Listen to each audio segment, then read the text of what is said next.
The sun shone brightly as Lucas and his little sister Ava set off into the forest. Their mother had told them not to go far, but they were sure they'd be fine. "Don't worry, little sis," said Lucas. "I won't let anything happen to you." But even as he said it, Lucas felt a shiver run down his spine. There was something eerie about this forest. The trees were unnaturally tall and thin, and the leaves formed a canopy that blocked out the sun. It was like walking inside a giant's lair. As they ventured deeper into the woods, Ava started to cry. "I want to go home," she whimpered. Lucas hugged her. "It's okay," he said. "I know we'll find a way out." But even as he comforted his sister, Lucas knew they were lost. The trees looked the same no matter which way they turned. And when he looked up, the sky was filled with nothing but leaves. Then Lucas spotted something that made his heart leap. It was a small clearing, and in the middle of it stood a huge oak tree. Maybe if they climbed it, they could get a view of the forest and find their way home. "Come on, Ava," said Lucas, his voice trembling with excitement. He started to climb the tree, and Ava followed close behind. When they reached the top, Lucas looked around.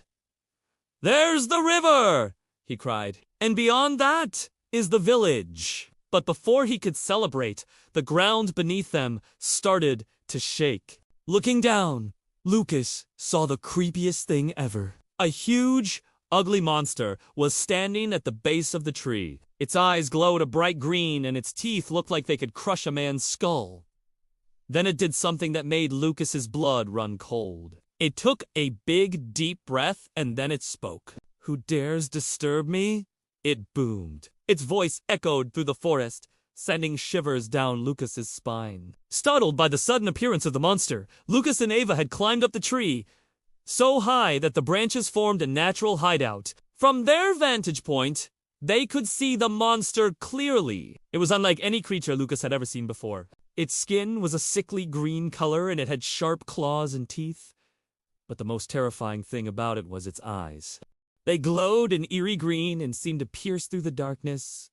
But the monster wasn't alone. From the shadows, more creatures emerged. One by one, they came out of the trees and surrounded the oak. Each one was just as creepy as the last. Some were big and bulky, while others were thin and skeletal. They snarled and hissed, baring their sharp teeth. Lucas and Ava watched in horror as the creatures closed in on their tree. They knew that if they were discovered, they would be in grave danger. Suddenly, the largest of the monsters stepped forward. It was taller than the rest, with a thick, muscular build and a pair of horns that spiraled into the darkness. It raised its head and let out a deafening roar. Lucas recognized this creature from the legends. His grandmother used to tell him stories of the Creeper King and his army of nightmares. The king's eyes fell on the tree, and he let out a vicious snarl. He knew there were intruders in his forest, and he wouldn't rest until he found them. Lucas and Ava clung to each other,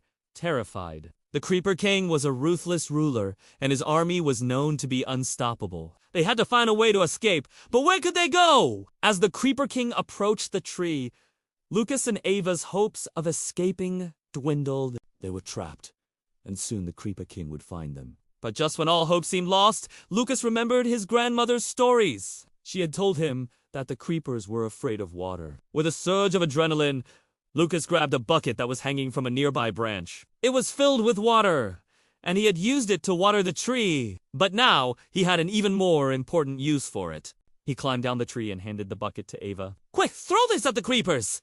he said. Ava hesitated, but she knew they had to do something. She threw the bucket, and the water splashed over the creepers, startling them. They hissed and snarled, but they didn't attack. Lucas and Ava took their chance and ran as fast as they could. They ran through the forest, dodging trees and leaping over logs. Behind them, they could hear the creepers crashing through the underbrush, their angry hisses echoing through the woods. Just when they thought they had lost the creatures, they heard a loud crash and turned to see the Creeper King emerging from the trees. He was blocking their path, and his eyes were glowing with rage. In front of them, Lucas and Ava could see a small river. It was shallow, but it might be their only chance. Wasting no time, they jumped in. The water was freezing cold, but they didn't care. They had escaped the Creeper King and his army. Safe on the other side, They watched as the creatures came to the bank and snarled. The Creeper King reared back his head and let out a deafening roar. But he couldn't follow them. The water was too deep for him and his army. Gasping for breath, Lucas and Ava stumbled out of the river. They were soaked and shivering, but they were alive. Looking back at the forest, they saw the creepers retreating. The battle was over, but the war was far from finished. Can Lucas and Ava survive the Creeper King? Hit subscribe for more stories.